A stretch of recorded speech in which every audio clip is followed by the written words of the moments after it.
How are your daughters? Tell me about them. They're great. The youngest one just turned 9, and then the older one remains 12 for a few more months. Mm-hmm. And they're good. I mean, this week is testing week at schools. So, I hear a lot about that. Yep. Yeah. So they're in 3 days of extensive standardized testing. Mm-hmm. And what are the consequences of the standardized testing? Well, the way I understand it, if a school's kids don't test well, they burn the school down.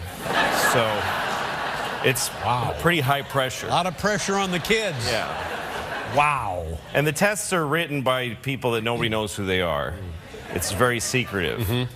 And the questions are, because they have to prepare for these tests for a long time. A lot of the year is about the tests. Teaching for the test. Teaching to the test, they call it, because they decided there's a new way kids should think, and we're going to prove they're thinking it by having them pass these tests, or we burn the school down. So anyway, my kids kind of panic when they're in these, which is okay. You know, my mother was a math teacher, and she taught me that moment where you go, I don't know what this is when you panic. That means you're about to figure it out. That means you've let go of what you know, and you're about to grab onto a new thing. That's great. That you didn't know yet. So I'm there for them in those moments, and I go, come on, just look at the problem. And then I look at the problems, and it's like, Bill has 3 goldfish. He buys 2 more. How many dogs live in London? Or something like that. So, wow. That's crazy. Well, you better notify the fire department. That Chicago has basically a 2-tiered education system, with a handful of these selective enrollment magnet schools or boutique schools that have been set up under Renaissance 2010 in gentrifying in affluent neighborhoods, and then many disinvested neighborhood schools. So parents across the city are scrambling to try to get their kids into a few of these schools. So instead of creating quality schools in every neighborhood, what CPS has done is created this 2-tier system and actually is closing down, as you said, neighborhood schools under Renaissance 2010 and replacing them with charter schools and a privatized education system, firing or laying off, I should say, certified teachers, dismantling locally elected school councils, and creating a market of public education in Chicago, turning schools over to private turnaround operators. And this is, in the bigger scandal, this is now the national agenda under the Obama administration for education. We have a school system that as a whole is led by corporate managers, not by educators. And in fact, that's revealed in the fact that there's basically no research that supports any of the interventions that they've made under Renaissance 2010. And there's a good deal of research that demonstrates that it has been damaging to students and to communities and has not improved their education.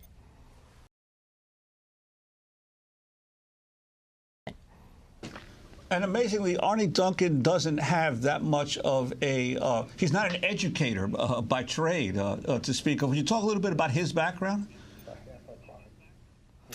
Yeah, not only is he not an educator by trade, I mean, he was a functionary in the Daley administration, but because Chicago is under mayoral control of schools, which is another part of Obama's and Duncan's national agenda under the federal stimulus Race to the Top funds.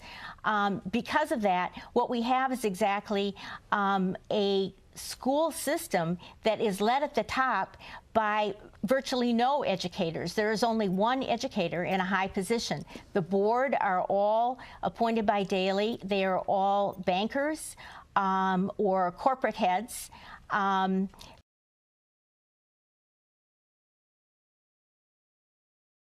There's a reason.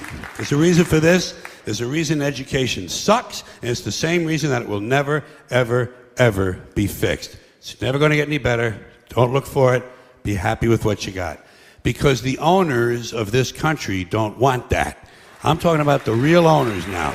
The real owners, the big wealthy business interests that control things and make all the important decisions.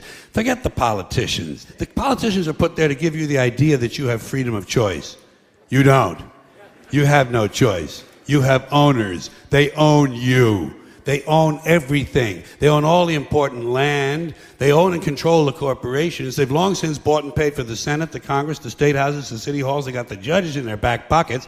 And they own all the big media companies, so they control just about all of the news and information you get to hear. I'll tell you what they don't want. They don't want a population of citizens capable of critical thinking. They don't want well-informed, well-educated people capable of critical thinking. They're not interested in that. That doesn't help them. That's against their interest.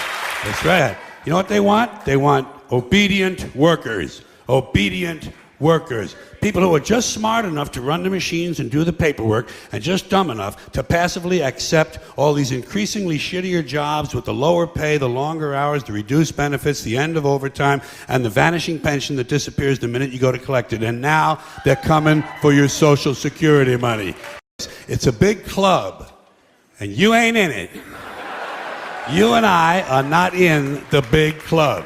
By the way, it's the same big club they use to beat you over the head with all day long when they tell you what to believe. All day long, beating you over the head in their media, telling you what to believe, what to think, and what to buy. The table is tilted, folks. The game is rigged. And nobody seems to notice about you. They don't care about you at all, at all, at all.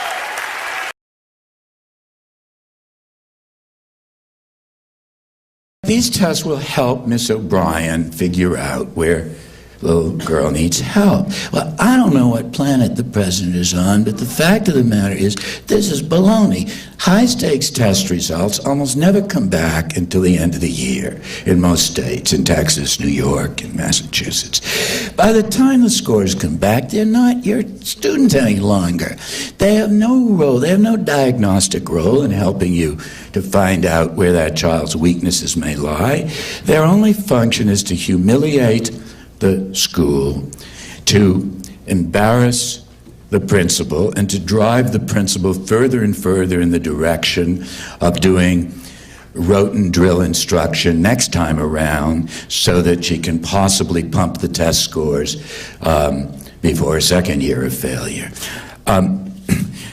Principals, even really good ones, I mean the best ones, are in a state of continual anxiety. And they pass it down to the teachers, or typically you can't even say used, utilized. You know, the standards people want you to use big words, you know. It's a common affliction of poorly educated bureaucrats, to be honest. They think big words sort of substitute for real sophistication. You know, so you can't say we copied an idea. Replicate. You know, it's all that phony education jargon. That's it. Children will prove themselves proficient, that's it, at the production of a narrative procedure. So I said, well, I went to a pretty good college, majored in English. I don't know what the hell that means. So the teacher says it means they'll write a story. So I said, a narrative. So I said, well, why don't you just write that on the board? He said, you can't. When the curriculum cops come around, the accountability people, they want to see their words and their number.